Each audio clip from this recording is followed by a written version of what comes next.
Praise lord.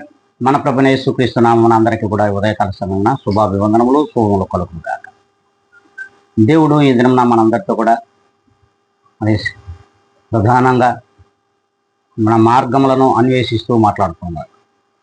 చూద్దాం, మరి సంఖ్యాకాండము 6వ అధ్యాయము 25వ లేఖనాన్ని మనం చదువుకుందాం. దేవుడు నీకు తన సన్నిధిని ప్రకాశింపజేసి నిన్ను కరుణించును గాక. అవును, ప్రభువైన యేసుక్రీస్తు వారు తన సన్నిధిని మన మీద ప్రకాశింపచేసి మరి ఆయన అనునిత్యము కరుణిస్తాడంట. మరి అలా మనం ఉన్నామా లేదా ఒక్కసారి మనం ఆత్మ పరిశీలన చేసుకోవాలి. ఎప్పుడైతే క్రీస్తును మనం వెంబడిస్తున్నామో, క్రీస్తును మనము కలిగి ఉన్నామో, అట్టి వారందరి మీదంట దేవుడు తన సన్నిధిని ప్రకాశింపచేయడమే కాకుండా అనునిత్యము మనల్ని కరుణించి నడిపించి ఆయన యందు స్థిరపరుస్తూ బలపరుస్తూ ఉంటాడంట.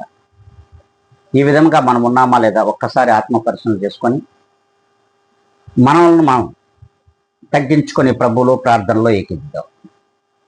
మహాపరిశుద్ధుడా, ప్రేమ స్వరూపి, నీ పాద పద్మములకు కృతజ్ఞతలు ప్రభు. మరొక నూతనమైన దినమును మాకిచ్చి మీరిచ్చిన ఆయుష్కాలము చేత ఈ ప్రార్థనలో మేమందరం కూడా ఏకీభవించడానికి మీ సన్నిధి కొరకునైనా మేమందరం కూడా ప్రార్థిస్తూ ఉన్నాం.